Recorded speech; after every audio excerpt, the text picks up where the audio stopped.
Gather us in the lost and forsaken. Gather us in the blind and the lame.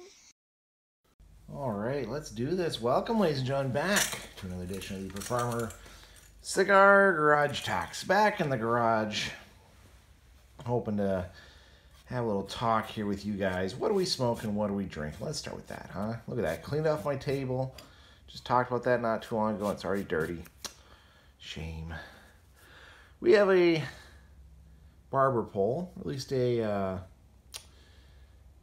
reinterpretation of barber pole. It has 3 different wrappers on it, all the way down from the Maduro to probably Connecticut, and one kind of in between. This was in a fun little pack that I found of a bunch of barber pole style cigars. They're not very expensive cigars. They're definitely on the cheaper side of things.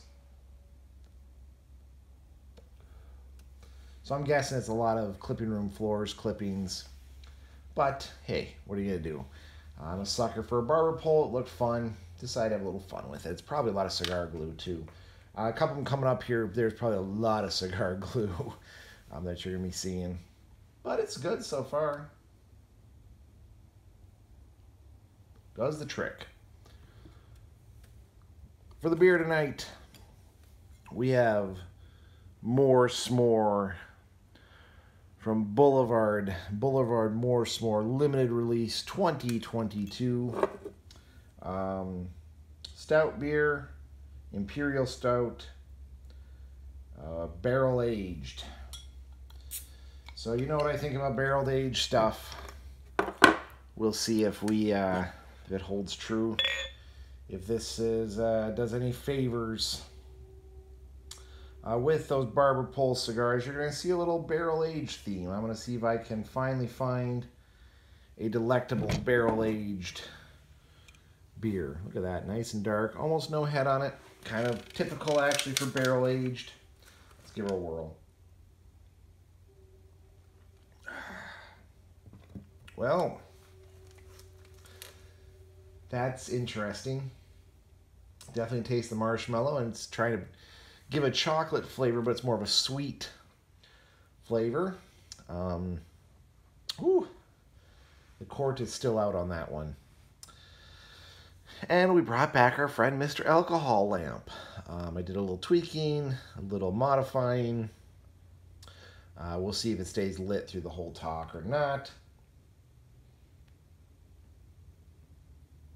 I'm not going to hold my breath on it, because obviously we've had a lot of problems with Mr. Alcohol Lamp in the past, but who knows, maybe it's up for the challenge after the little tweakies I did.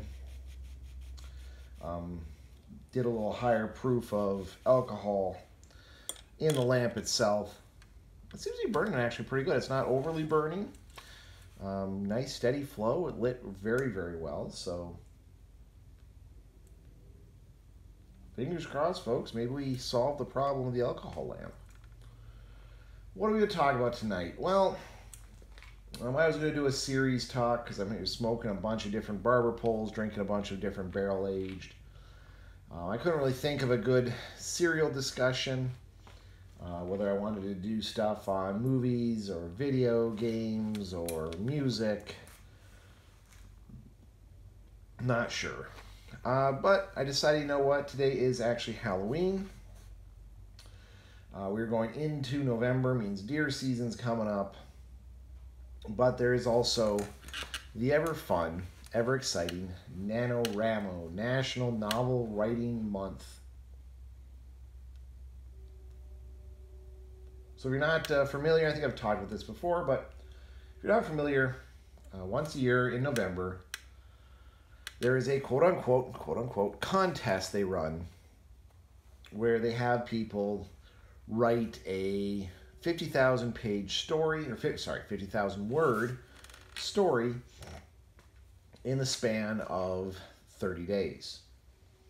It's quite a lift, quite an ask. You are to write a minimum of 1,700 words a day, every day through the month of November.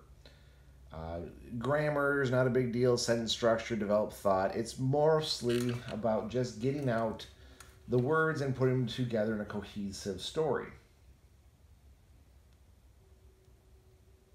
Now, I have done this a few times in the past. I've been successful actually 2 or 3 times now. I do count that as a huge win, especially being a dyslexic. It takes a lot of effort, a big ask. But you might be saying, no, wait a minute, you just started a new job, you have an exchange student, you're lots of hobbies and farm stuff and raising children. Where do you find the time? Well, it's funny. This goes for both me and my wife. Good old homeschooling mama. The busier we are, the more productive we seem to be. We force ourselves to set schedules, set routines, goals, and accomplish those goals. We set out plans, and we stay very motivated when we're extremely busy. It's funny, I will have stuff like this when I'm just piling on the assignments, and I do a really good job of staying ahead of the 8 ball, ahead of the curve. And then all of a sudden I'll slack off. I'll only maybe do a few projects here and there, but take it easy, and everything goes to hell. Can't keep deadlines at work, can't keep deadlines in projects going. Everything seems to go sideways quickly, even though I'm technically less busy and can devote more time to each project.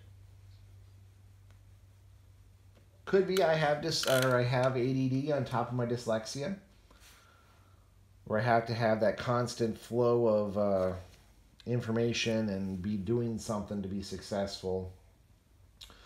More I do attribute it to being a paramedic.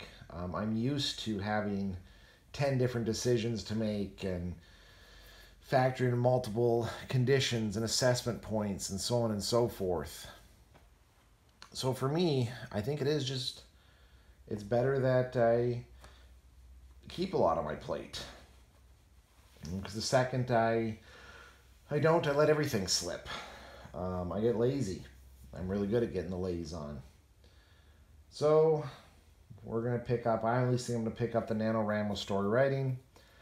Fun little story idea I have about a farmer, or a small, someone who's got some property, does a little gardening and whatnot, and an alien ship crashes in on their property and goes through the exploits and misadventures, and what do you do? Aliens landed or crashed on your property in your backyard. What do you do? Yeah, it's been done before, but hey, I'm gonna do my spin on it, because that's what you do with these things. It should be fun. I've been thinking about this one actually for a couple of months, kind of doing what ifs and wondering and whatnot. Will it be a great story? No. Will it be published? Hell no. I know my writing ability. It's not great. But hey, that's not how I'm doing it, right? I'm doing it to challenge myself, to get outside my comfort zone, to be a dyslexic who enters a writing contest. Should be interesting, should be fun. Maybe I'll share little snippets, read little excerpts or whatnot. Like I said, this will be, I think I've done this maybe 6 times, been successful 2 or 3 times. So let's go for the hat trick. The hard 3, maybe 4. I'll look at my stories and get you the good numbers here as I give you updates as we go on. But that's the plan for November. Do a lot of writing, acclimate to my new job, get ready for winter, go hunting with the kids. I got a few little projects here and there that I'll be doing, of course, because that's just what we do around here. We like to stay busy, believe it or not. But anyway, folks, on the eve of a month of being busy, I'm going to sit here and enjoy a okay cigar, kind of a crappy beer, look at amazement towards my little alcohol lamp, that it's actually working, and scheme what we're going to do in the month of November. Well, anyway, folks, I hope everyone's staying safe out there. I hope you're having a good, productive fall and have plans to keep busy so you can stay motivated. Ladies and gentlemen, you stay safe out there, and we'll see you on the next one.